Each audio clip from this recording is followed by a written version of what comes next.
Slav jwara ve hafte bi berhemeke nû dîsa ez li pêşberî we me berhema ku vê heftê ez pêşniyaz dikim bi navê neteweperweriya feminîst ji îngilîzî bo Kurdî Fexriyat Seywergerandiye û ji weşanxaneya Avestayê çap bûye. Ev berhemeke ji çendî nivîsan pêkti wek edîtoriya wê bi navê Louis West kiriye. û bi rastî min dixwast ez çarçova heştê adarê da vê berhemê pêşniyaz bikim wek ji bo em bijin roja jinên ketkar ên cîhanî pîroz be careka din taybet jinên Kurd û Kurdistanî û hemî jinên cîhanî xeynî jinên Tirk ji ber ku ew femînazîstin wan pîroz nebe.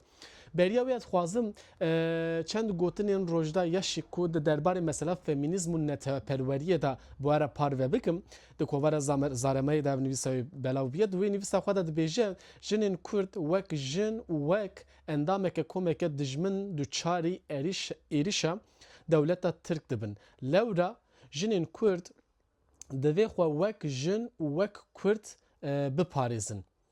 Bingeha têkoşîna xwe li gor siyaseteke rizgariya neteweyî û feminîst ava bikin.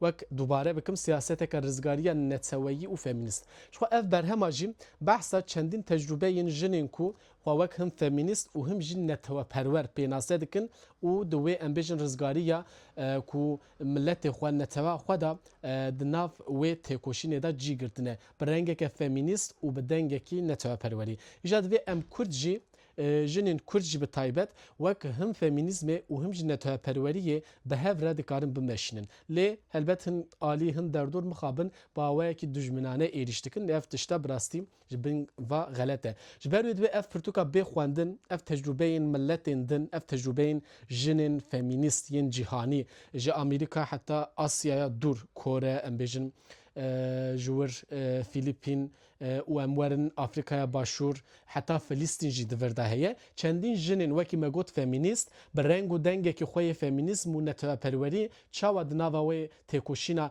rizgariya netewa xwe de bi cî girtine behsa wan tecrübeyên xwe dikin. Ji ber wê divê tecrübeyên milletan em bixwînin û hay ji wan hevin. Ev berhem gelek muhîm e û